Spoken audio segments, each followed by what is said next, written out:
ஒரு குற்ற செயல் நடக்கிறது, அவர் வந்து ஒரு அரசியல் கட்சியில் இருக்கிறார் என்பதற்காக அந்த கட்சியையும் அந்த சித்தாந்தத்தையும் அந்த கோட்பாடுகளையும் முற்றிலுமாக எதிர்ப்பது அப்படின்றது முட்டாள்தனமானது, பைத்தியக்காரத்தனமானது. அவர் என்ன தப்பு பண்ணல, 3 வருஷமா 5 வருஷமா பண்ணிட்டு இருக்காரு.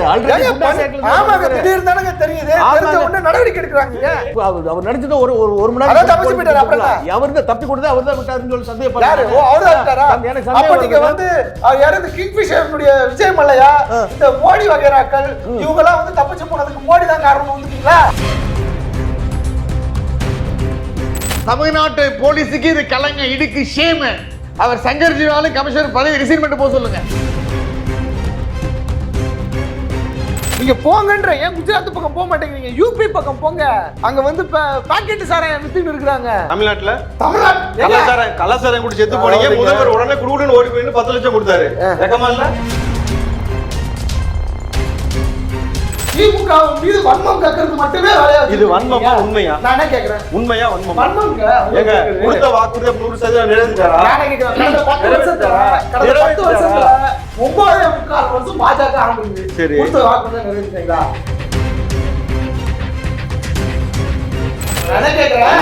இங்க மட்டும் பொங்குறீங்க காங்கிரஸ், மத்த இடங்கள்லாம் இருக்குது, ஏன் பொங்கி எல்லாம் பண்ணிருக்கீங்கன்னு கேக்குறேன். ஏன் அங்க வந்து சாக்கிட்டு முடிக்கிட்டு போக போறாங்களா? சரி இருங்க, நீங்க உலகம் முழுக்க நீங்க போய் புடிங்க கிழிச்சிட்டீங்களா பெருசா?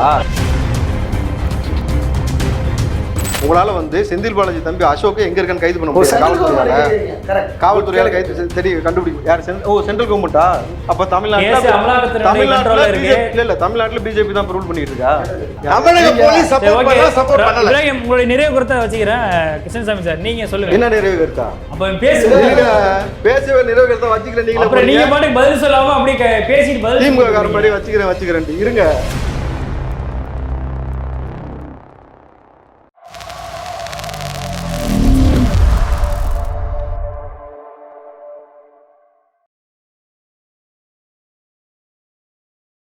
ஐத்தமிழர்களே, பவர் ஆஃப் பாலிடிக்ஸ் விவாத நிகழ்ச்சிக்கு வரவேற்கிறேன். இன்றைய விவாத நிகழ்ச்சியில் 4 சிறப்பு விருந்தினர்கள் வருகை தந்திருக்கிறார்கள். அவர்களை வரவேற்று நிகழ்ச்சிக்குள் செல்லலாம். முதலாவதாக உச்சநீதிமன்ற வழக்கறிஞர் திரு கிருஷ்ணமூர்த்தி அவர்கள், வணக்கம்.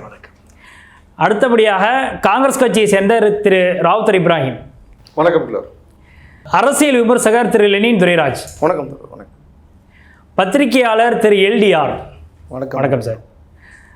முதலாவதாக இந்த கேள்வியை வந்து லெனின் அவர்கள்ட்டேருந்தே தொடங்கலான்னு இருக்கேன். ஏன்னா இன்றைக்கி மிகப்பெரிய அளவில் உலக அரங்கில் வந்து இன்றைக்கி பேசக்கூடிய ஒரு விஷயமாக மாறி இருக்கு போதைப்பொருள் கடத்தல் விவகாரம். அதில் வந்து திமுகவினுடைய சென்னை மாவட்டத்தினுடைய அயலக அணி துணை அமைப்பாளர் கைது செய்யப்பட்ட, அதாவது தலைமறைவான விவகாரம் பெரிய அளவில் பேசப்பட்டுக்கிட்டு இருக்கு. இந்த விஷயத்தில் இன்றைக்கி அரசியல் உள்நோக்கத்தோடு இந்த விவகாரத்தை இன்றைக்கி பல கட்சிகளும் அணுகிட்டு இருக்கிறாங்க. குறிப்பாக திமுக வந்து கடுமையான முறையில் விமர்சனம் பண்ணுறாங்க. இந்த போதைப்பொருள் கடத்தல் விவகாரத்தை அரசியலோடு முடிச்சு போடுறது சரியானது நினைக்கிறீங்களா? இல்லைங்க, அரசியல் பிழைத்தோருக்கு அறம் கூற்றாகும்னு சொல்லுவாங்க. இங்கே என்னென்னா, ஒரு வாக்கு வங்கி அரசியலை முன்னிறுத்துவதற்காக அதன் மூலமாக வாக்குகளை வந்து அறுவடை செய்யறதுக்கான பல முயற்சிகள் வந்து நடக்குது. நான் என்ன கேட்குறேன், ட்ரக் அப்படின்றது இந்த உலகத்துக்கு மிகவும் தீமையானது தான். அதில் யாருக்கும் மாற்று கருத்து இருக்காது.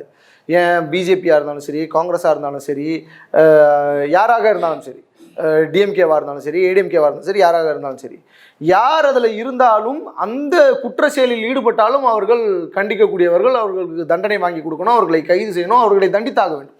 அதில் மாற்று கருத்தே கிடையாது. ஆனால் இதுக்கு பின்னாடி ஒரு அரசியல் சாயத்தை பூசுறது இருக்குல்ல, ஒரு சாப்பா கூத்துறது இருக்குல்ல, அதுதான் கண்டனத்திற்குரியது அப்படின்னு நான் வந்து சொல்கிறேன். ஏன் பிஜேபியில் வந்து எல்லாம் உத்தமர்களா? காங்கிரஸ் கட்சியில் எல்லாம் உத்தமர்களாக இருக்கிறாங்களா? இந்தியாவில் இருக்கக்கூடிய பெரிய பெரிய பணக்காரர்கள் இருக்காங்களே, இந்தியாவுக்கு பிஜேபிக்கு ஃபினான்ஸ் பண்ணுறாங்களே, நடிகர்கள் இருக்கிறாங்களே, இவங்களுடைய பிள்ளைகள்லாம் இருக்காங்களே, பல பேர் போதை சம்மந்தப்பட்ட விஷயங்களில் வந்து மாட்டிக்கிட்டு முடிச்சுக்கிட்டு தானே இருக்கிறாங்க. அவங்களுக்கு தொடர்பு இருக்க தானே செய்யுது. ஏன் இப்போ கூட சமீபத்தில் ஒரு நடிகரனுடைய மகன் வந்து போதைப் பொருளை கப்பலில் வச்சு பயன்படுத்தினாருன்னு சொல்லி கைது பண்ணாங்களே, அவர் சர்வசாதாரணமாக வெளில வந்துட்டார்ல, அதுக்காக அவங்க அப்பா தான் வித்தாரு அப்படின்ட்டு சொல்ல முடியுமா? 2020 ஆகஸ்ட் மாதம் அபின் கேஸில் ஒருத்தர் கைதாகிறார். பெரம்பலூரில் பாஜகவினுடைய வைஸ் பிரசிடென்ட்டு, ஓபிசி பிரிவினுடைய ஸ்டேட் லீடர் பாஜகவில். அவரு மேலே ஒரு வந்து ஒரு அபின் கேஸ் வந்து ஃபைல் ஆகுது. அவரு கூட சேர்ந்து 5 பேரை கைது பண்ணுறாங்க. அதுக்கு அன்னைக்கு இருந்த எல்முருகனும் அண்ணாமலையும் தான் காரணம்னு சொன்னால் ஏற்றுப்பாங்களா? பாஜக தான் காரணம்னு சொன்னால் ஏற்றுப்பாங்களா? அப்படி கிடையாதுங்க. நீங்கள் ஒரு குற்ற செயல் நடக்கிறது, அவர் வந்து ஒரு அரசியல் கட்சியில் இருக்கிறார் என்பதற்காக அந்த கட்சியையும் அந்த சித்தாந்தத்தையும் அந்த கோட்பாடுகளையும் முற்றிலுமாக எதிர்ப்பது அப்படின்றது முட்டாள்தனமானது, பைத்தியக்காரத்தனமானது.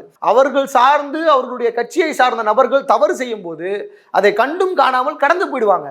ஆனால் ஆளுங்கட்சியாக இருக்கக்கூடிய திமுக பண்ணுச்சுன்னா அதை வச்சு அரசியல் இன்பம் காணுவது, அரசியல் ஆதாயம் தேடுவது. இந்த விவகாரத்தில் வந்து இன்டர்நேஷனல் லெவலில் இதில் லிங்க் இருந்திருக்கு அப்படின்ற மாதிரி தான் சொல்கிறாங்க. கடந்த 3 வருடங்களாக தான் இவருடைய ரோல் அப்படின்றது ரொம்ப பிரதானமாக இருந்திருக்கு. அப்போ அப்படிங்கிறப்போ ஆளுங்கட்சியினுடைய சப்போர்ட்டில் தான் இந்த விவகாரத்தை வந்து கையில் எடுத்துருக்காங்க. கேள்வியை நான் கேட்கவா? நீங்கள் பாருங்க, இப்போ சமீபத்தில் ஒரு சம்பவம் நடந்துச்சு. என்ன சம்பவம்னா, டாஸ்மார்க்ல வந்து குடிச்சு சாராயம் வித்தாங்க, வாங்கி குடிச்சதுக்கு சைனட் அப்படி இல்ல நம்ம வேற ஒன்று பேசிட்டு இருக்கோம், நீங்க வேற அரசியலை பேசாதீங்க. என்னன்னாங்க, நீங்க ஒரே ஒரு விஷயத்தை நல்லா தெளிவா பாருங்க. குற்றம் சாட்டுறது, இவங்க போயிட்டு ஹெல்ப் பண்ணாங்க, யார் ஹெல்ப் பண்ணா? நீங்க பாருங்க, பாஜகவை சேர்ந்தவர்கள் பல குற்ற செயல்களில் ஈடுபட்டிருக்கிறாங்க.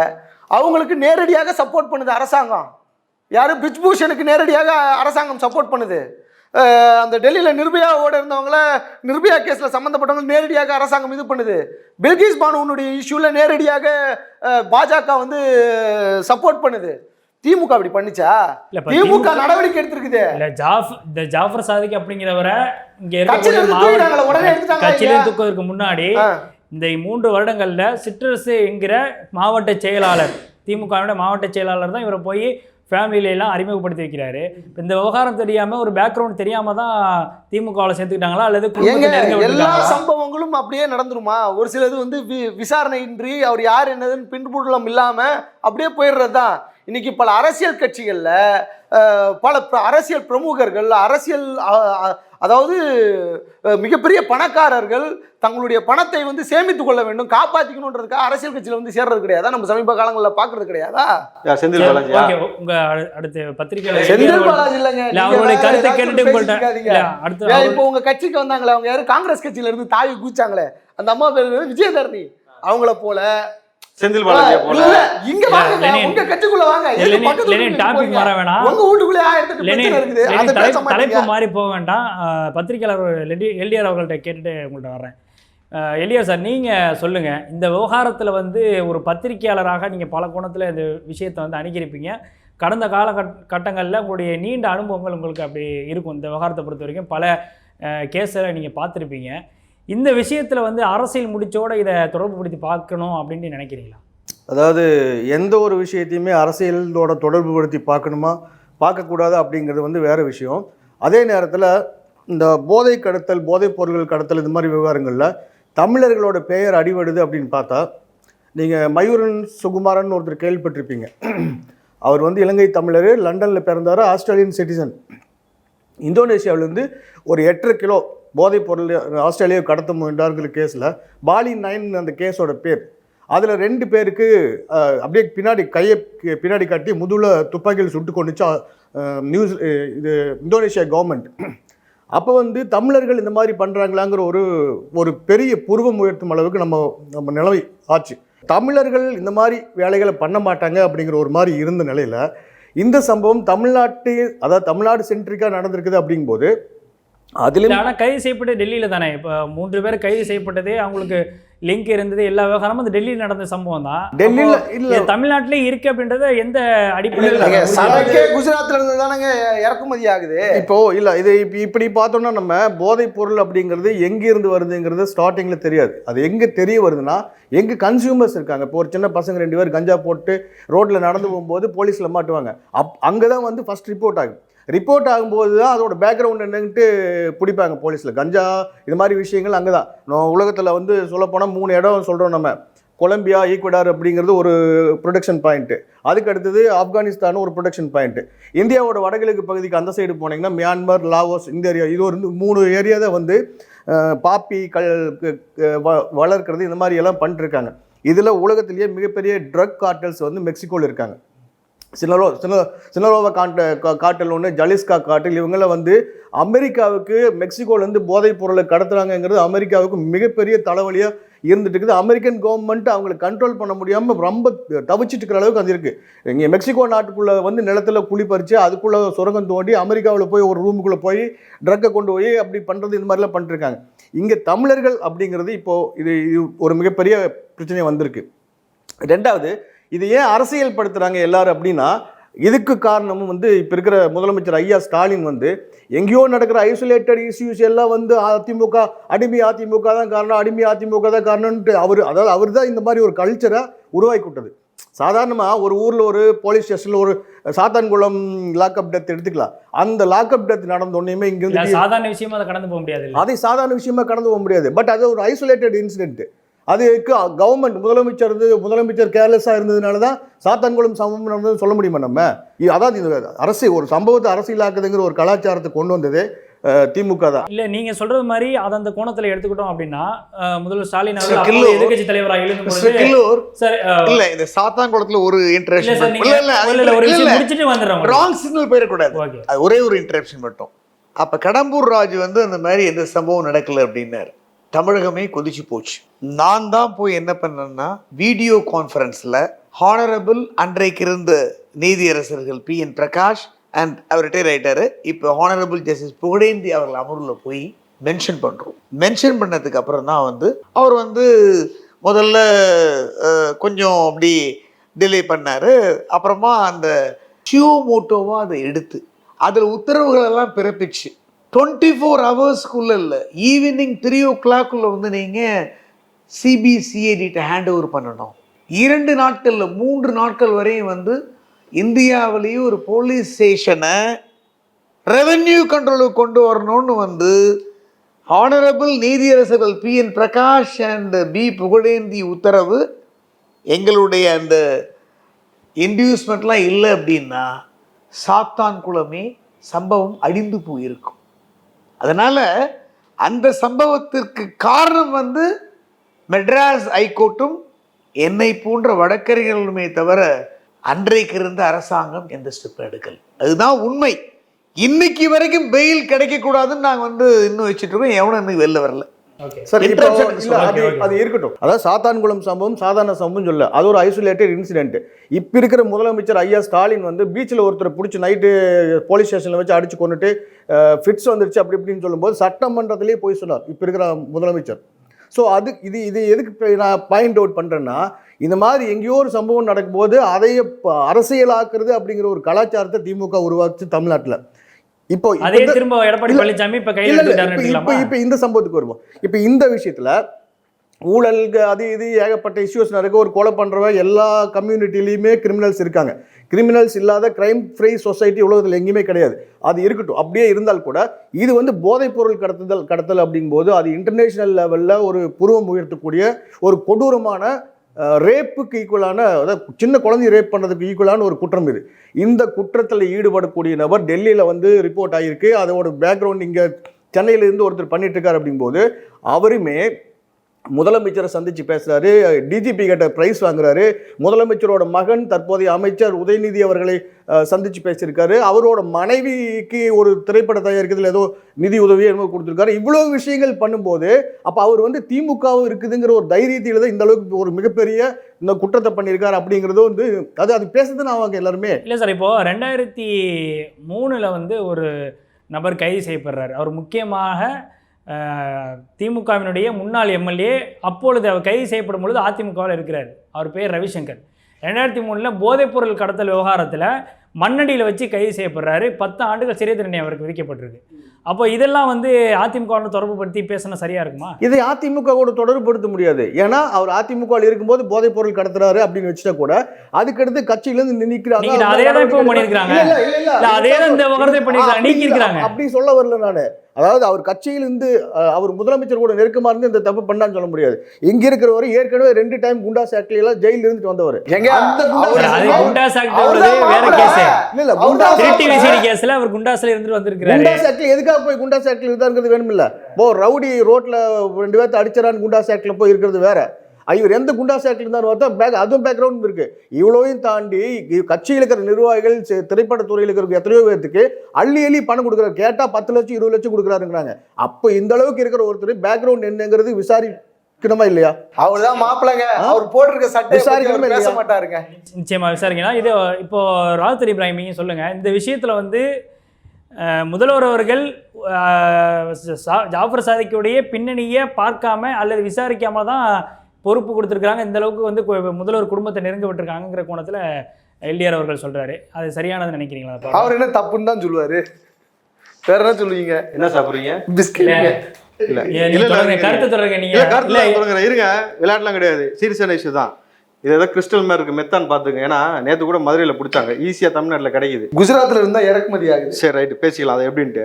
சரிங்களா? இப்போ எனக்கு ஒரு கேள்வி. இப்போ அவர் பதவியிலேருந்து எடுத்துட்டாங்கல்ல ஜாஃபர் சாதிக்கா, எதுக்காக எடுத்தாங்க? இந்த விவகாரத்தில் அவர் பெயர் மடிபட்டு கடத்தல் விவகாரத்தில் மூளை அவர் தான் மெயினாக இருந்திருக்காருன்றனால கட்சி விட்டு நீக்கியிருக்கிறாங்க. போதைப் பொருளை கடத்தினதுக்காகலாம் அவர் கட்சி விட்டு எடுக்கல, மாட்டிக்கிட்டதுக்காக தான் எடுத்தாங்க. விஷயம் புரியுதுங்களா உங்களுக்கு? அவர் ரொம்ப நாளாக தெரிய வந்திருக்கு கட்சிக்கு, அதனால அப்போ ஒன்றும் தெரியாதுல்ல உங்களுக்கு? உளவுத்துறை வச்சிருக்கீங்கல்ல, கியூ பிரான்ச் இருக்குல்ல, எல்லாமே வச்சிருக்கீங்களா? உளவுத்துறை உயரதிகாரி நீங்கள் கூப்பிட்டு ஸ்பெயினுக்கு டூர் போனால் இங்கே நடக்கிறது எப்படி தெரியும்? யார் உங்களை கூட்டு போக சொன்னது? நான் அன்னைக்கே சொன்னேன், தமிழ்நாட்டில் இப்போ இது போன சில அசம்பாவிதங்கள் நடந்தாக்கா நாளைக்கு உளவுத்துறை உயரதிகாரி பொறுப்பேற்கணும். இல்லாத ஒரு பதவியை போட்டு உளவுத்துறை அதிகாரின்னு காட்டாமல் நீங்கள் ஸ்பெயினுக்கு கூட்டு போறீங்க. ஏன் கூட்டு போனீங்க? பதில் சொல்லுவாங்களா அரசாங்கம்? சொல்லுங்க. அவர் என்ன சொல்றாரு? போதை இல்லா மாநிலமாக மாற்றுவது என் கனவு, கஞ்சாவை ஒழிப்பது என் கனவு. நான் அன்னைக்கே சொன்னேன், ஒழிக்கிறேன்னு சொல்றான். திமுக பின்னாடி ஒழிச்சு வச்சிருப்பான், தேவைப்படும் போது எடுத்து விற்பான்னு சொன்னேன், அந்த விட்டு தான் மாட்டிக்கிட்டான். காட்டுங்களா? தமிழ்நாட்டிற்கு மட்டும் இல்ல, இந்தியாவுக்கே ஒரு அவப்பெயர் ஆயிடுச்சு. இப்போ வந்து தமிழ்நாட்டிலிருந்து தான் வந்து தமிழகத்தை சார்ந்த ஒரு நபர், திமுகவை சார்ந்த நபர் கிட்டத்தட்ட இவ்வளோ டன் கணக்கில் இங்கிருந்து வந்து கடத்தி கொண்டு போய்பட்டிருக்கு. நீங்க டெல்லியில தானே பிடிச்சாரு நீங்க சொல்றீங்களா? இயல்பா சமீபமாக தான் டெல்லியில திமுக ஆஃபீஸ் ஓப்பன் பண்ணீங்க. கரெக்டா? சமீபமாக தான் திமுக ஆஃபீஸ் அங்கே ஓப்பன் பண்ணீங்க. இவர் தான் ஏற்கனவே முதல்வர் சொல்கிறாரு, நாங்கள் தமிழ்நாட்டை காப்பாற்றி விட்டோம், தேசிய அரசியலில் போகிறோம், இந்தியாவை காப்பாற்றணுன்றீங்க. அங்கே பிடிச்சி அவன் 3 பேர் பிடிக்கிறாங்க, ஆஸ்திரேலியன் தகவல் கொடுக்குறாங்க, தூக்கி வாயிலே குத்துனாக்கா தமிழில் கத்துனா எங்கள் தலைவர் வந்து உதயநிதி கூட நெருக்கமாக இருக்கின்றாங்க, அயிலகணியில் இருக்கின்றீங்க. என்ன தான் பண்ணிட்டு இருக்கிறீங்க? மக்களை எப்படி காப்பாற்றணுன்ற கொஞ்சம் அடிப்படை புரிதல் கூட இல்லாமல் நீங்கள் வந்து போகிற போக்கில் குஜராத்லேருந்து கிடைக்கிது, அங்கேருந்து கிடைக்குது. குஜராத்லேருந்து உள்ளே எதுக்கு நொட்டுறதுக்காக வர? எப்படி உள்ளே வருது? அது யார் அனுமதிக்கிறா? அங்கே இருக்கக்கூடிய நபர் யார்? எல்லாமே உங்கள் கண்ட்ரோலில் தானே இருக்குது. நீங்கள் நினச்சா செய்ய முடியாதா? ஓகே, இப்போ வழக்கறிஞர் கிருஷ்ணமூர்த்தி சார், நீங்கள் சொல்லுங்கள், இந்த விஷயத்தை வந்து நீங்கள் சட்ட ரீதியாக பல வழக்குகளை வந்து பார்த்துருப்பீங்க. இந்த விஷயத்தை, இந்த வழக்கை பொறுத்த வரைக்கும் வந்து அரசியல் ஒரு பக்கம் வந்து அரசியல் ரீதியாக இதை கொண்டு போகிறாங்க. நீங்கள் சட்ட ரீதியாக இந்த வழக்கை பொறுத்த வரைக்கும் எப்படி அடுத்த கட்டமாக நகரும்னு நினைக்கிறீங்க? இந்த விவகாரத்தில் ஜாஃபர் சாதிக்குடைய ரோல் எப்படி இருக்குன்னு நினைக்கிறீங்க? ஃபர்ஸ்ட் ஆஃப் ஆல், கொலை குற்றத்தை விட கொடூரமானது இந்த போதைப் பொருள் கடத்தல். இதில் வந்து அரசியல் அப்படிங்கிறது வந்து இன்எவிட்டபிள், அவாய்ட் பண்ண முடியாத அளவுக்கு இந்த விஷயத்தில் போய்விட்டது. இப்போ நான் அந்த நெக்ஸ்ட்டு ஸ்டேஜுக்கு முன்னாடி நான் என்ன ஒரு கோரிக்கையை வைக்கிறேன் அப்படின்னா, எஸ்டர்டே ஹானரபிள் தமிழக முதல்வர் மிஸ்டர் எம்.கே. ஸ்டாலினோட பர்த்டே. அவருக்கு எனது இதயம் கிணிந்த பிறந்த நாள் வாழ்த்துக்கள்.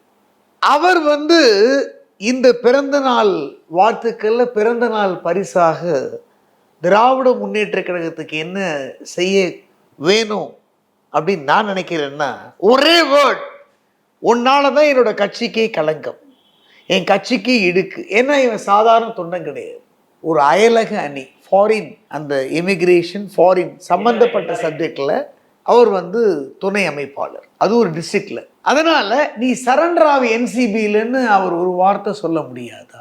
சொல்லணும். அவருடைய கையில தான் வந்து ஹோம் மினிஸ்டர், அவர் தான் ஹோம் மினிஸ்டர், போலீஸ் மந்திரி அவர் தான். ஈவன் சங்கர் ஜிவாலுக்கு யார் அவர் ரெக்கமெண்ட் பண்ணாங்க, எதுக்காக அவருக்கு அவார்டு கொடுத்தாங்க, அவர் கையால் அவார்டு வாங்கினதுனால அவர் சர்வதேச போதைப் பொருள் கடத்தல் மன்னனை வந்து சங்கர் ஜிவால் டிஜிபி வந்து ஆதரிக்க முடியாது. அவர் என்ன பண்ணணும் அப்படின்னா, உடனடியாக டிஜிபிக்கு உத்தரவு பிறப்பித்து என்சிபியில் சரண்டர் ஆக சொல்லுங்க. செகண்ட், அமீர் வந்து எத்தனை பொறுப்பை வந்து துறந்தாலும் அவரால் பொறுப்பை துறக்க முடியாது. ஏன் அப்படின்னா, அவரை பொறுத்த வரைக்கும் அவர் வந்து அவருடைய ஆர்கனைசேஷன்லாம் வந்து ஷேர் ஹோல்டர் பார்ட்னர் என்சிபி சொல்கிறாங்க. நான் சில தகவலை கலெக்ட் பண்ணால் என்சிபி ஆஃபீஸ் அயப்பாக்கத்தில் தான் இருக்குது. ஸோ அப்போ என்ன பண்ணணும், இவருக்கு வந்து தேங்காய் துருவல்லையும் மற்ற விஷயங்களையும் இந்த மெத்தாம்பெட்டன், முதல்ல அந்த விஷயத்துக்கு வர இந்த நிகழ்ச்சி மூலமாக நம்ம ஜாபர் சாதிக்கு போதைப் பொருள் இந்த கதைகள்லாம் சொல்லிட்டு இருக்கோம். What do you mean by methamphetamine, அதை நீங்கள் கேட்கணும். அது என்ன அப்படிங்கிறதுக்கு அந்த முதல்ல கேளுங்க. அதாவது நார்மலாக 2 வகையான போதைப் பொருள். ஒன்று வந்து இயற்கையாக விளையக்கூடியது, லைக் ஓபியம், காஞ்சா, அந்த மாதிரி கொக்கைன், அதெல்லாம். இதெல்லாம் வந்து நார்மலாக வந்து ப்ராடக்ட் பண்ணுறதுக்கும் வந்து நீங்கள் இன்வெஸ்ட் பண்ணி ஆகணும். அண்ட் ப்ரொடக்ஷனும் வந்து ஹை ரேட்டில் இருக்கும், காஸ்ட் வைஸ் ரொம்ப ரொம்ப ஹையாக இருக்கும். ஆனால் ஒரு 10 ரூபாயை நீங்கள் இன்வெஸ்ட் பண்ணி கோடியை சம்பாதிக்கக்கூடிய அடுத்த ட்ரக் ட்ரேடு தான் வந்து சிந்தட்டிக். இந்த ட்ரக்கை நீங்கள் சாப்பிட்டீங்க அப்படின்னா, சாப்பிட்டு எப்படி நீங்கள் கன்சியூம் பண்ணுறீங்களோ, ஒரு 5 கிராம் எடுத்துக்கிறீங்கன்னா, அதாவது இந்த ட்ரக் வந்து 1 கிலோ 1.5 கோடின்றாங்க. இது என்ன பண்ணும் அப்படின்னா, சாப்பிட்டு நீங்கள் இதை கன்சியூம் பண்ணீங்கன்னா, கன்சியூம் எப்படி பண்ணுறீங்களோ அதே நிலைமையில் 72 மணி நேரம் வரை இருப்பீங்க. மினிமம் 1 வாரத்துக்கு பசியே இருக்கு. நம்ம உடம்புல பார்த்தீங்கன்னா 12 ஜோடி ஸ்பைனல் நர்வ் இருக்குது. அதே மாதிரி வந்து 33 ஜோடி spinal nerve and cranial nerve இருக்குது.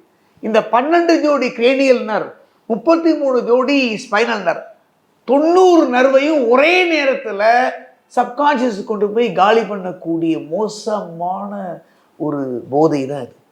இதை சாப்பிட்டு இதை கன்சியூம் பண்ணா அப்படின்னா என்டையர் பிரைனே வந்து காலி ஆகிடும். ஸோ இந்த மாதிரி ஒரு போதை மருந்தை வந்து கடத்திய கும்பலோட தலைவனோட, கிங் பின்னோட, ட்ரக் பெடலரோட நீ எவமெல்லாம், இப்போ நான் ஒன்றுமே சொல்லலைங்க, இந்த அமீர், மிஸ்டர் வெற்றிமாறன், பருத்தி வீரனும், வாட்டவர், யாரெல்லாம் இந்த பணத்தில் வந்து ப்ரொடக்ஷன் எடுத்தாங்களோ, சம்பாதிச்சாங்களோ, கட்சி நன்கொடை கொடுத்தாங்களோ, அத்தனை பணத்தையும் மரியாதையா இறைவன் திருப்பெயரால் அடுத்த படம் எடுக்கிறார். அந்த இறைவன் மிகப்பெரியவன் நான் சொல்றப்ப இறைவன் மிகப்பெரியவன்ங்கிறதுனால எல்லாத்தையும் முதலமைச்சர் நிவாரணத்தில் கொண்டு போட்டிங்கன்னா உங்க குடும்பம் நல்லா இருக்கும், உங்க குடும்பம் அழிஞ்சு போயிடும். ஸோ அது ஒரு பக்கம் வச்சுங்க.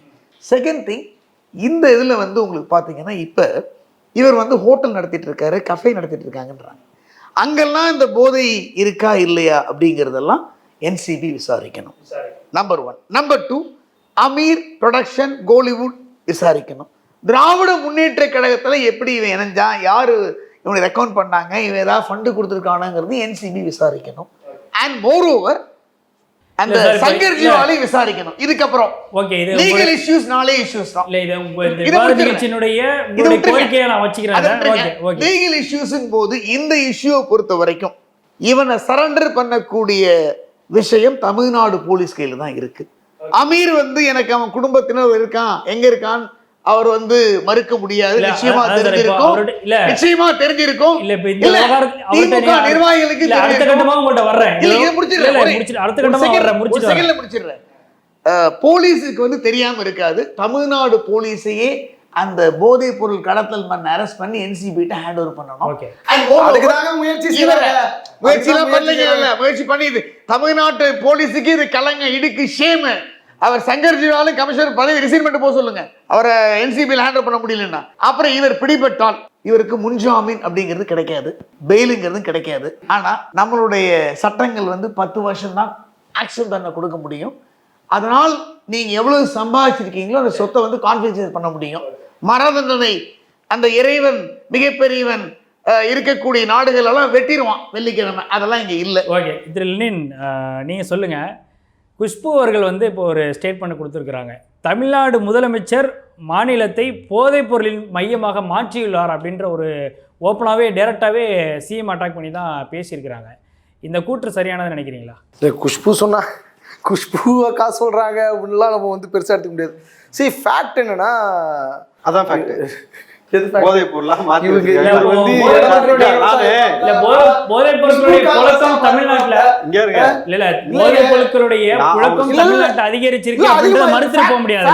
நீங்க ஏற்றுக்கொள்கிறேன் நிச்சயமாக. அதனால தான் 2.0 3.0 எல்லா இதையும் கொண்டு வராங்க. இதை குறைக்கிறதுக்கான முயற்சிகளை செய்யணும்.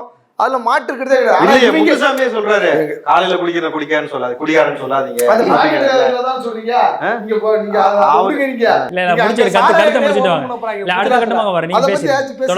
அதாவதுங்க, போதைப் பொருளை தடுக்கிறதுக்கு அரசாங்கம் பல முயற்சிகள் செய்யுது. நாட் ஒன்லி தமிழ்நாடு, இந்தியாவில், வேர்ல்டில். அவர் சொன்னார்ல, அமெரிக்காவுக்குள்ளேயும் மெக்சிகோக்குள்ளேயும் என்ன பிரச்சனை நடக்குது, அங்கே எப்படி ட்ரக் மாஃபியா கிரியேட் ஆகிறாங்க அப்படின்றதெல்லாம் பிரச்சனை இருக்குது. இது வந்து ஒரு தேச விரோத செயல்களை, சட்டவிரோத செயல்களை ஊக்குவிப்பதற்கும், இன்றைக்கி இருக்கக்கூடிய ஜெயிலில் இருக்கிறவங்களாம் யார், எல்லாம் தெளிவாக போயிட்டு கொலை பண்ணிட்டு வந்தோன்னா தீவிரவாதத்தையும் பயங்கரவாதத்தையும் சொல்ற மாதிரி தீவிரவாதத்தையும் பயங்கரவாதத்தையும் ஊக்கிக்கூடியதான் இந்த போதைப் பொருள் பயன்படுத்தவே படுது. போதைப் பொருட்கள் அதுக்காக தான் பயன்படுத்தப்படுது. அதுதான் மாற்று பண்டமாக இங்க எப்படி நம்ம பணத்தை வந்து நம்ம மாத்திக்கிறோமோ அதே போல போதைப் பொருட்கள் அதற்கான பேரம் பேச அதுல வந்து பிரச்சனையே கிடையாது. அது வந்து கரெக்ட், அந்த பார்வை வந்து சரி. ஆனா குஷ்பு வந்து இதெல்லாம் இந்த விமர்சனம் வைக்கிறதுல ஏத்துக்க முடியாதுன்ற. நீங்க போங்கன்ற, ஏன் குஜராத் பக்கம் போக மாட்டேங்கிறீங்க? யூபி பக்கம் போங்க, அங்க வந்து பாக்கெட்டு சாராயம் வித்துன்னு இருக்கிறாங்க.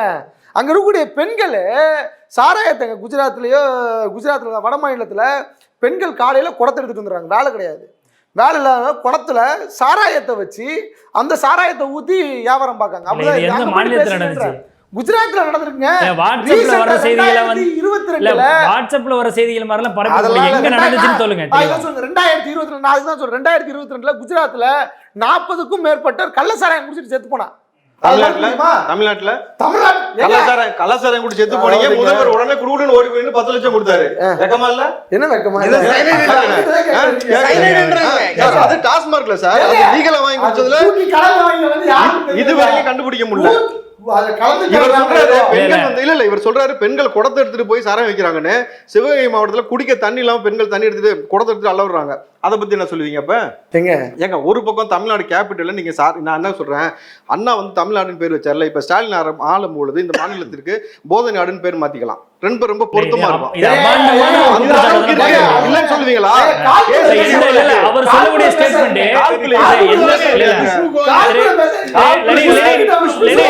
ஓடி போய் வித்தீங்களா?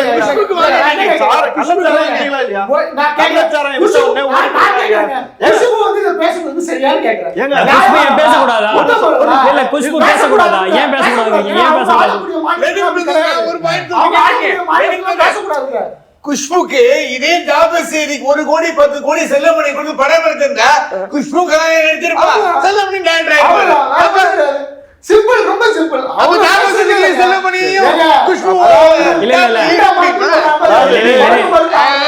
நீங்க சொல்ல வேண்டிய கருத்தை சொல்லி முடிங்க. அடுத்து சொல்லுங்க. எடப்பாடி காங்கிரஸ் அவர் அமைதியா இருக்க சொல்லுங்க. அதாவது என்ன விஷயம் அப்படின்னாக்கா, யார் விமர்சனம் செய்ய வேண்டும் அப்படின்றதெல்லாம் இருக்கு. இப்போ பொதுவா நான் வந்து ஒரு விமர்சனத்தை வச்சுட்டு போயிடுறேன் அப்படின்னாக்கா நான் உத்தமனா இருக்கணும்ல, நான் செய்யக்கூடிய செயல்கள்லாம் ரொம்ப நீட்டா இருக்கணும்ல. நோட்டிக்கிட்டே இருக்காதீங்க. அதாவது பாரதிய ஜனதா கட்சி வந்து தமிழ்நாடை பார்த்து ஓன்னு ஒப்பாரி வைக்கிறான். நாங்க வந்து பாத்தீங்களா தமிழ்நாடு எப்படி ஆயிடுச்சு. இதை விடவும் மோசமாக வட மாநிலங்கள் இருக்கிறது. அதை பத்தி ஏங்கா பேச மாட்டேங்கிற? வட மாநிலத்துல இருக்கிறதெல்லாம் ரைட்டு.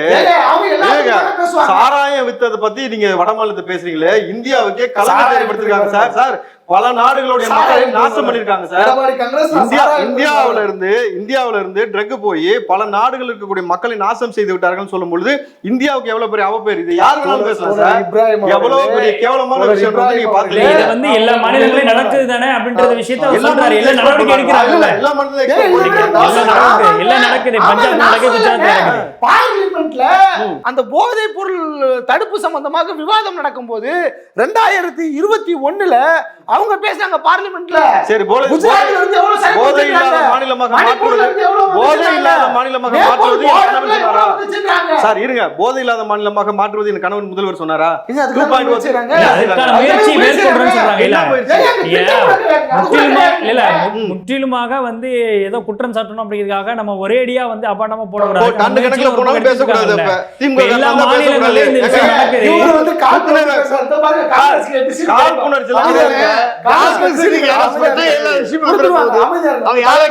தெரியாது.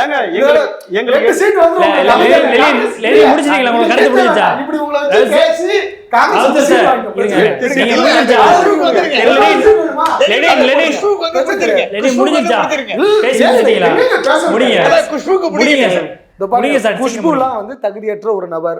பாரதிய ஜனதா கட்சியை சார்ந்தவர்கள் விமர்சிக்காதீங்க. உண்மையாகவே தமிழ்நாடு அரசாங்கம் இதை ரெக்டிஃபை பண்ணுது, அதை வந்து ரிவ்யூ பண்ணுது. அதனால தான் அதை தடுக்கிறதுக்கான வேலைகள் எல்லாம் செய்யுது. வட மாநிலங்கள்ல இந்த முன்னெடுப்பு கூட கிடையாது, பேசிக்கான முன்னெடுப்புகள் கூட கிடையாது. தமிழ்நாடு அப்படி இல்லை. இதை தடுத்து நிப்பாட்டணுன்றதுக்காக பல முயற்சிகளை செய்யறாங்க, பல வேலைகளை செய்யறாங்க. விளையாட்டுகள்ல இளைஞர்களுக்கு வாலிபர்களுக்கு உத்வேகம் கொடுக்குறாங்க. என்னங்க என்னங்க சாப்பிட்டுங்க. கேவலமா இருக்கீங்க. நான் காட்டுவா ஆதாரம் காட்டுவா. விளையாட்டு வீரர்களை காலேஜ் படிக்கக்கூடிய பிள்ளைகளை காலேஜ் படிக்கக்கூடிய பிள்ளைகளை கட்டாயப்படுத்தி கேளுந்திய விளையாட்டா இருக்கட்டும், கட்சி மாநாடு இருக்கட்டும், எல்லாத்துக்கும் கொத்தடிமை மாதிரி கூட்டு போயிட்டு இருக்கு அரசாங்கம். பிரசிடென்சி காலேஜ்ல நீங்க மாணவர்களுக்கு திமுக காரன் இப்படி கட்சிக்கு ஆளு போறது சரியா? நீங்க மாணவர்களை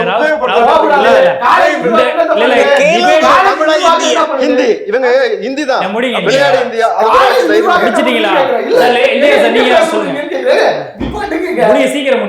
விளையாடு இந்தியா தமிழ்ல கொஞ்சம் வைக்கல.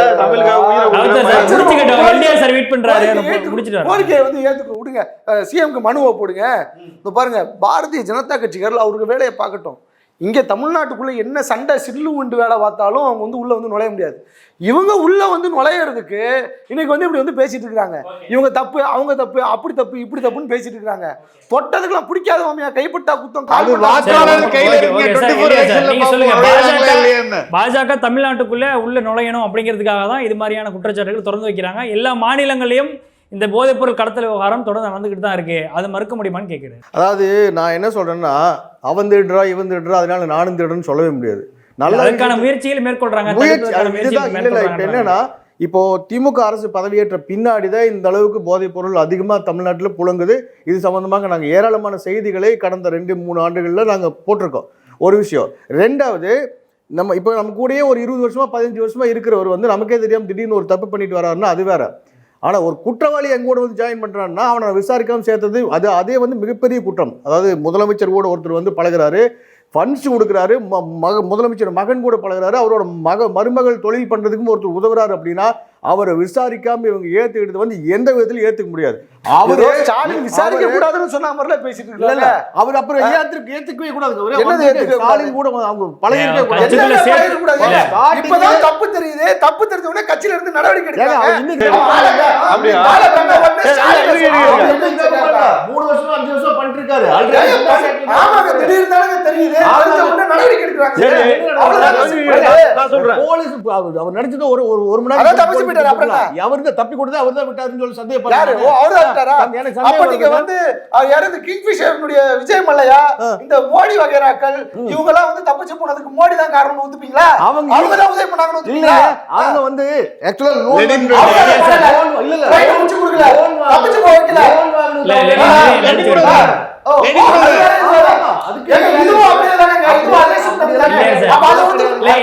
ஆக்சுவலா இப்போ இந்த விவகாரத்தை பொறுத்த வரைக்கும் இந்த போதைப்பொருள் கடத்தல் விவகாரத்துல கைது செய்யப்பட்ட 3 பேரும் வந்து டெல்லியில கைது செய்யப்படுறாங்க. அங்க மையமாக வச்சுதான் இந்த வேலைகள்லாம் நடந்திருக்கு அப்படின்றாங்க. இப்போ டெல்லியிலேருந்து அவர் வெளிநாடு போகிறதற்கோ இல்லை டெல்லியிலேருந்து இங்கே சப்ளை செய்வதற்கோ அங்கே இருக்கக்கூடிய டெல்லியினுடைய விமான நிலையத்தை தான் பயன்படுத்தி ஆகணும். அப்போ இங்கே இருக்கக்கூடிய நார்காலஜிஸ்ட் டிபார்ட்மெண்ட் என்ன பண்ணுறாங்க, அதே மாதிரி அங்கே இருக்கக்கூடிய சர்வதேச ஏஜென்சிகளோடு தொடர்பு இருக்கக்கூடிய நேஷனல் ஏஜென்சிஸ் என்ன பண்றாங்கன்ற ஒரு கேள்வி வைப்பாங்கல்ல. அப்ப இங்க வந்து இந்திய அரசினுடைய ஃபெயிலியரும் இதுல இருக்கு அப்படிங்கறத ஃபர்ஸ்ட் அவர் வெளிநாட்டுக்கு தப்பிச்சு போய்ட்டான்னு எதை வச்சு கன்ஃபார்ம் பண்றீங்க? இல்ல ஒருவேளை இல்ல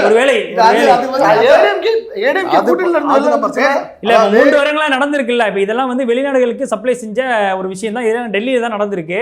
அங்க கூட விமான நிலையத்துக்கு தான் வெளிய போயிருக்காங்க. மெட்ராஸ்ல இருந்து 45 முறை 1500 கிலோ வந்து ஒரு எம்பி ரெக்கமெண்டேஷன்ல கார்கோல இருந்து போயிருக்கு. நம்ம கார்கோக்கு போய் ரெக்கமெண்ட் பண்ணோம்னா 1008 ஸ்கிரீனிங் ஃபார்மாலிட்டிஸ் இருக்கு. பார்லிமெண்ட் ரெக்கமெண்ட் பண்ணாங்கன்னா ஃபார்மாலிட்டிஸ் எல்லாம் குறைவு. 45 டைம்ஸ் வந்து கிட்டத்தட்ட 1500 கிலோ வந்து இங்க இருந்து போயிருக்கு.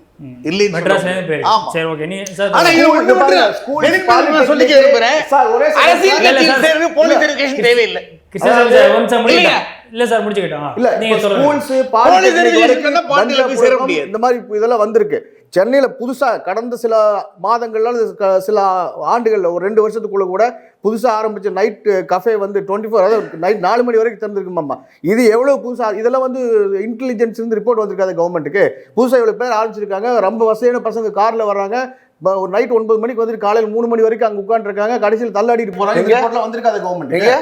சென்னையில வந்து நுங்கம்பாக்கத்துல போய் பாருங்க. கில்லூர் பிரதர் ஒரே செகண்ட், என்ன நீங்க லோகத்துல இருக்கீங்கன்னு தெரியல.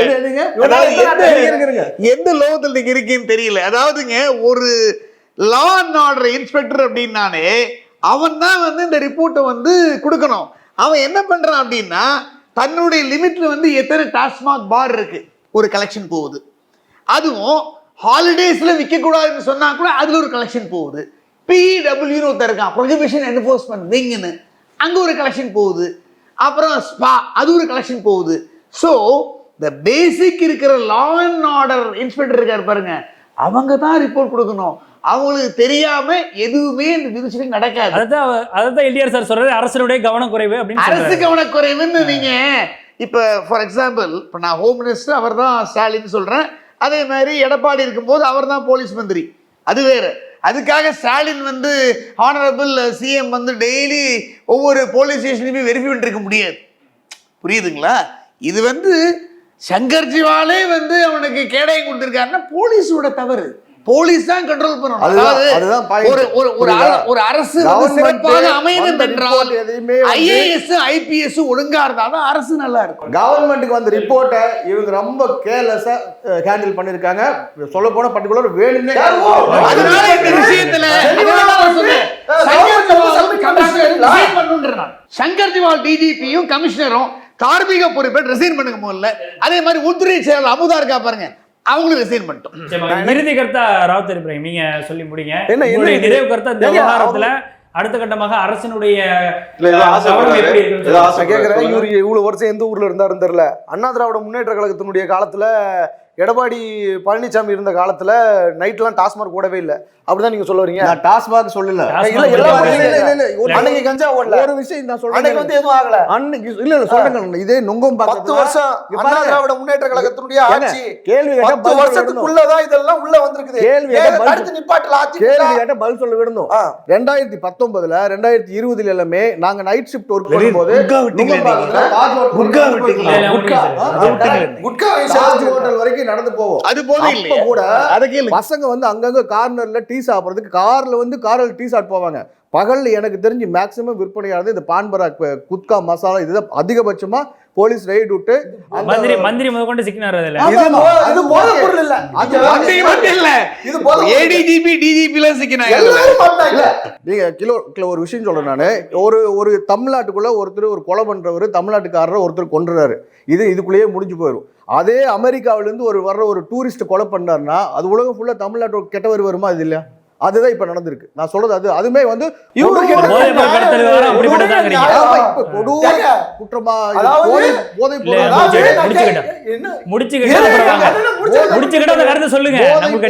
போதைப் பொருள்ங்கிறது தமிழ்நாடு அதுல பேர் வந்திருக்கு அப்படிங்கறத விட முதலமைச்சரோட நெருங்கிய நண்பரோ அவர்கிட்ட நெருங்கின பழகினவரோ இப்படி வந்திருக்காரு அப்படிங்கும் போது அதுக்கு திமுக அரசு முழு பொறுப்பை ஏற்கணும். உடனடியா செயல்பட்டு அவரை போலீஸ்ல புடிச்சு கொடுக்கிற வேலையை பண்ணணும். நடக்குது. அந்த கொலையை வந்து காவல்துறை அதிகாரிகள் பண்றாங்க. அப்ப மட்டும் அந்த காவல்துறை அதிகாரிகள் இண்டிவிஜுவல்ஸ் தானே அப்படின்னு அதிமுக ஆயிருது. இதுவே திமுக உங்களுடைய நிறைவு கருத்தா சொல்லுங்க. நிகழ்ச்சியோட நிறைவு கருத்தா முதலமைச்சரோட வந்து கூட நின்னு போட்டோ எடுத்து ஃபன் பண்ணிருக்காரு. உங்க கூட இருந்தாரு புகழ், அவர் முதலமைச்சர். நிறைவு பகுதிக்கு வந்துட்டோம். உங்களுடைய இறுதி கருத்தை சொல்லி முடிங்க. அடுத்த கட்டம் போலாம். இறுதி கருத்து குட்கா புகழ் வந்து முதல்வர் கூட அன்னைக்கு இருந்த எடப்பாடி பழனிசாமி முதல்வரோடய சுத்தின்னு இருந்தாரு. அப்ப அவருக்கு கட்டிங் எடப்பாடி பழனிசாமி அந்த குட்கா புகழ் கிட்ட குற்றச்சாட்டு அறத்தோட வைங்க. தப்புனா ஆமா தப்பு, அதுதான் ஏத்துக்கிறாங்கல்ல. தப்பு, அந்த தப்பை திருத்துவதற்கு என்ன பண்ணணும்னு சொல்லுங்க. அதுக்கு ஆலோசனையை வணங்குங்க. அதுக்கு அவங்க தான் காரணம். உங்க ஆட்சிகளில் இருந்து அது நடந்திருக்குன்றது தான் என்னுடைய குற்றச்சாட்டு. நீங்க தான் அதை உள்ளேயே கொண்டு வந்தீங்க. 10 ஆண்டு காலம் நீங்க தான் ஆட்சி ஆண்டீங்க. 10 ஆண்டுகளாக, கடந்த 13 ஆண்டுகளாக உள்ள இல்லாத இது எப்படி உள்ள வந்துச்சு? உள்ள விட்டதுனால தானே அன்னைக்கு ஆட்சி அதிகாரத்தில் நீங்க தானே இப்ப உள்ள கொண்டு வந்தீங்க. அன்னைக்கு மோடியினுடைய கால் வருடியாவே இருந்தீங்களே, அடி வருடியாவே இருந்தீங்களே. அதன் மூலமாக தான் சரக்கு உள்ள வந்துச்சு. இன்னைக்கு வந்து எல்லாரையும் மூளை செலவை செய்து இவங்களுக்கு அடியாலாம் மாத்தி வச்சிருக்காங்க. அதனால அதிகாரிகள்லாம் வந்து அவங்களுக்கு கரெக்டாகி போய் நிக்கிறாங்க. இதான் காரணம். உங்களுடைய இறுதி கருத்தா வச்சுக்கிறேன் ராவுத்தர் இப்ராஹிம். சரி, இப்ப தோழர் சொன்னாரு தப்புன்னு ஒத்துக்கணும்ட்டு. முதல்வரே வந்து பகிரங்கமா நான் சொல்ற கொடுத்த வாக்குறுதி 100% நிறைவேற்றி விட்டோம்னு சொன்னாரு. தப்பா இல்லையா சார்? என்னது கொடுத்த வாக்குறுதியை நான் 100% நிறைவேற்றி விட்டேன் முதல்வர் பகிரங்கமா போய் காங்கிரஸ் சொன்னாரு. இருங்க காங்கிரஸ் அப்பா சரி அதை மட்டும் சொல்லுங்க. நானும் கேள்வி கேட்டுக்கிறேன். தப்புனா தப்பு நிறைவு கருத்து சரி. நீங்க அதுல கேள்வி கேட்க வேண்டிய நீங்க உங்களுக்கு கருத்து நிறைவு செஞ்சீங்க. அடிக்கிறது திமுக மீது வன்மம் கக்கிறது மட்டுமே வேலையா இது வன்மமா உண்மையா? நான் என்ன கேக்குறேன், உண்மையா வன்மமா? வன்மங்க ஏங்க கொடுத்த வாக்குறுதியை 100% நிறைவேற்றிட்டாரா? நான் கேக்குறேன். கடந்த 10 வருஷத்துல 9.25 வருஷம் பாஜக ஆண்டுது. சரி. கொடுத்த வாக்குறுதியை நிறைவேற்றிட்டீங்களா? பாஜக ஆக்கிட்டீங்க இல்ல சொல்லுங்க. நான் என்ன கேக்குறேன், ஆமா இல்ல சொல்லுங்க. முதல்வர் ஆமா இல்லன்னு சொல்லுங்க. பாஜக சொல்லிச்சா கொடுத்த நீங்க நான் சொல்லுங்க. சொல்றேன், மறுபடியும் வந்து டிபேட்டா போயிட்டு இருக்கு. நீங்க நிறைவு கருத்தா முடிங்க. நிறைவு கருத்தா நீங்க சொல்றாங்க. இவர் என்ன கேள்வி சொல்றாரு? காங்கிரஸ் கட்சி ஆண்டுச்சு. அது கொடுத்த வாக்குறுதியை இல்ல நிறைவேற்றிட்டீங்க. நீங்க முடிங்க. லெனி நீங்க காங்கிரஸ் குறுக்கிட வேண்டாம். கட்சி நிறைவு கருத்து மேடை முடிங்க. போட்டு மக்கள்கிட்ட வந்து கொடுத்த வாக்குறுதி 100% நிறைவேற்றி விட்டேன்னு போய் சொல்ல எங்கேயும் போய் பேசல காங்கிரஸ். ஏங்க, நீங்க வேற. இருங்க ஏங்க, ஓ கூட்டா, ஓ இந்த பக்கம் இல்ல, நீங்க இப்ப மாறுங்க. கருத்து முடிங்க. பதறாதீங்க இருங்க. ஏங்க, மாறலங்க இந்த பக்கம். ஆப்போசிட்ல கேக்குறேன். லெனின் இறுதி நிறைவு இதுக்கு வந்துட்டோம். இங்க நேற்று பாருங்க, நிறைவு கருத்து நீங்க நான் என் முடிக்கிடுங்க. கருத்தை சொல்லி முடிச்சேன். கருத்தை அவர் முடிக்கட்டும். நீங்க கேட்காரு, குறுக்க நான் பேசாதீங்க. குறுக்க நான் பேசாதீங்க. குறுக்க பேசுறேன். அவர் கேட்காதனால சொல்லுதேன் நான். கொடுத்த வாக்குறுதி 100% நிறைவேற்றி விட்டேன்னு சொல்லி போய் சொன்னாரு அவரு. ஓகேங்களா? ஆட்சி முடியலங்க இன்னும். ஆட்சி முடிஞ்சிடும். ஆமா, முடியல. முடிஞ்சிடும். முடியாது. நீங்க வருது. அவருக்கு முடியாது. ரிப்ளை பண்ணிட்டீங்கன்னா பதில் சொல்லி பாருங்க. உங்களுடைய இல்ல, நிறைவு கருத்தை நான் முடிங்க. முடிஞ்சிருச்சா இல்லையா? சொல்லிட்டு இருக்கிறேங்க. சொல்லி அவர் தான் முடிங்க. உள்ள ஓடியாரு. சொல்லி வரட்டும், முடிங்க. பொறுமையா அவர் வரட்டும், ஒன்றும் பிரச்சனை இல்ல. கொடுத்த வாக்குறுதி நிறைவேற்றலையா? சரி, இவங்க இவ்வளவு பேசுறாங்கல்ல, செந்தில் பாலாஜியோட தம்பியை கைது பண்ண துப்பு கிடையாது இவ்வளவு நாளா? உங்களால வந்து செந்தில் பாலாஜி தம்பி அசோக்கை எங்க இருக்கான்னு கைது பண்ண முடியாது. காவல்துறையால கைது தெரிய கண்டுபிடிக்கும். யார்? சென்ட்ரல் கவர்மெண்டா? அப்ப கேஸ் தமிழ்நாட்டுல அமலாக்கத்துறையுடைய கண்ட்ரோல்ல இருக்கு. இல்ல தமிழ்நாட்டுல பிஜேபி தான் ரூல் பண்ணிட்டு இருக்கா. என்னது? இல்ல, அசோக் கைது செய்ய விவகாரத்துல அது அமலாக்கத்துறையுடைய அவங்க வழக்கு தான் அது. கைது பண்ணணும். அது அவங்க தான் தமிழ்நாடு கைது, அது அவங்க தான் நடவடிக்கை எடுத்துட்டு அப்ப இருக்காங்க. நீங்க அப்ப நீங்க குற்றவாளி தெரிஞ்சு காட்டி கொடுக்க மாட்டீங்க. correct தானே? அவங்க தூக்கி ஒளிச்சு வச்சிருக்காங்க. இருங்க. நீங்க எங்க எங்கேயாச்சும் ஒளிச்சு தமிழக வச்சிருக்கீங்களா? போலீஸ் சொல்லி சப்போர்ட் பண்ணலாம், முடிங்க. சப்போர்ட் பண்ணல. நீங்க அவ்வளவுதான். எங்கேயாச்சும் ஒளிச்சு வச்சிருக்கீங்களா?